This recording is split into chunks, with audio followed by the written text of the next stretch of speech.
morning, or depending on when you're watching this, good afternoon, good evening, or good night. My name's Ross, and as always told out of Voice of Radio. So today, we need to take a look at a couple of reprints that are coming to Sword and Shield over in Japan. Now, later on in the week, I'm going to be showing you all of the reprints that are coming in the Sword and Shield expansion, or at least in the V-decks that were revealed this week. I'm going to be honest with you, it's been ridiculous for Pokemon news over the past week or so. What I will say is, every new card, every rule change, anything you need to know will be covered on this channel. Yes, we may well end up having days with multiple videos, but you have my word that every significant piece of news will be covered, because I care about you lovely ladies and gentlemen. So we're going to be cool. Alrighty then. So, what's happened? Well, you got to thank the lovely David Hockman for this. Still one of the most intelligent, most analytical people in the Pokemon community. I don't think that's a controversial comment. And he's picked up a couple of cards, specifically Palpad and Energy Retrieval, which are being reprinted in the V-decks over in Japan. And what's actually happened is they've gone and got themselves reprints with slightly different wording. So if we take Palpad as an example, it's a card, we've had it printed a couple of times. It came out in Ultra Prism, but it initially came out in Flashfire. And it reads, shuffle 2 supporter cards from your discard pile into your deck. The new version of Palpad, which is being printed over in Japan for these V-decks, reads, shuffle up to 2 supporter cards from your discard pile into your deck. Now, the other example we've got here is Energy Retrieval. Now, Energy Retrieval has been printed a great many number of times. If we take a look, and I'll just take a look at the printing from Primal Clash, because that's the one I've got to hand. Put 2 basic energy cards from your discard pile into your hand. But it's being reprinted in V-decks with the wording put up to 2 basic energy cards from your discard pile into your hand. Now, to some of you that might not sound like the biggest change in the world. I assure you, it is gigantic. And the reason is extremely simple. It lets you take 1 even if you've got more than 1 in your discard pile. So to take Palpad as an example then, if you had 1 supporter in your discard pile, you were allowed to just play Palpad to shuffle 1 supporter from your discard pile into your deck. I know it says to do 2, but you can't do 2, so you do 1 because that's your only option. Same thing with Energy Retrieval. If there was only 1 basic energy, you could just pick 1 up. But you had to take 2 if there were 2, and that could be really important.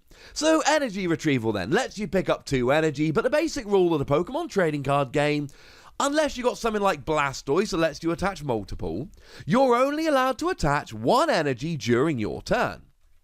But we've then got a whole bunch of stuff out there, like Miss Magius for instance. Draw until you've got 7 cards in your hand. Or the old Shaman, draw until you've got 6 cards in your hand. Or I just showed you Rotom Bike the other day, the one that ends your turn and allowed you to draw until you've got 6 cards in your hand. Lily allows you to draw until you've got 6 cards in your hand. Well, under the new rule, you can take 1, whereas the old rule you had to take 2. Which means you've now got 1 fewer card in your hand, which means you're drawing 1 more card with any of the cards I just mentioned. And drawing 1 card is brilliant. Titanizer, pretty good card. Sees a bit of play because it can be shuffle, draw, or a switch. Cynthia, staple in almost every deck. What's the difference? Cynthia, you shuffle your hand into your deck and draw 6. Tate and Liza, you draw 5. How? Bit of a joke card. You pop it into a bunch of theme decks, etc. But it sees almost no real competitive play. Coach Trainer, very good card that sees quite a bit of play in decks that are tag team focused. Difference? Hal lets you draw 3 cards. Coach Trainer lets you draw 4. Although Coach Trainer is only if you're active as a tag team Pokemon. Drawing 1 extra card is a massive difference, because we've all been in those situations where if I draw a triple acceleration energy, I win the game. So let's take a really blunt example. Let's say you have got 5 cards in your deck, one of which is a triple acceleration energy. If I'm allowed to draw 3 cards, I have a 60% chance of hitting triple acceleration energy and winning the game. If I am allowed to draw 2 cards, I have a 40% chance of drawing triple acceleration energy and winning the game. Drawing 1 card is huge. For energy retrieval, it really allows you to not pick up cards that are going to clog your hand. That is the main advantage of the new wording. For Palpad, it's really, again, all to do with the odds of getting what you want. So let's say, for argument's sake, I really need, let's go to expanded, where they've got some slightly more impactful supporters. Let's say I really need a Guzma in order to go ahead and win the game. Getting a Guzma is a gusting that wins me the game. We've seen next Guzma wins games so many times before. And let's say, for argument's sake, I have currently got 4 cards in my deck. Well, what I really want to do is whack Guzma into my deck, but let's say for whatever reason there's only 1 in my discard pile. Okay. If I draw Guzma, I win. Now, if I use a Palpad and shuffle 1 Guzma from my discard pile into my deck is now 5 cards, 1 of which is a Guzma. 20% of my deck is a Guzma. However, if I'm forced to shuffle 2 supporters, well, now I have 6 cards left in my deck, and only 1 of them is the Guzma, and now all of a sudden, about 17% of my deck is Guzma. So all of a sudden now, if I'm, say, drawing 1 card, my chance of drawing into that Guzma is significantly higher if I've only shuffled Guzma in than if I shuffled 2 cards back in. It is all about the odds of drawing what you want, and the fact of the matter is that putting 1 supporter you want in your deck, but not something else, gives you a greater chance of drawing that supporter. Yes, obviously, if I can shuffle 2 Guzma back in, that's better, but that's not always an option.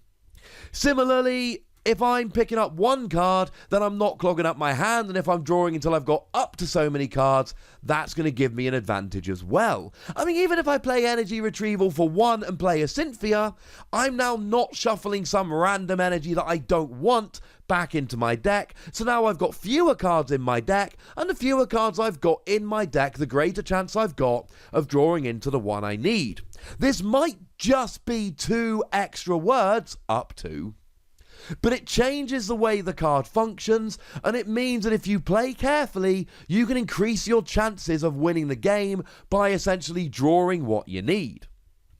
So now the question becomes, well, why don't they just issue an errata? Why don't they just say, look, I know all Palpads say shuffle 2, but from now on, we're going to read them as if they say up to 2.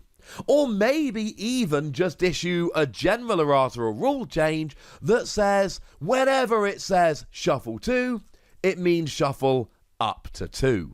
Well, the interesting thing at the moment is that energy retrieval is not in our format. Energy retrieval has rotated out.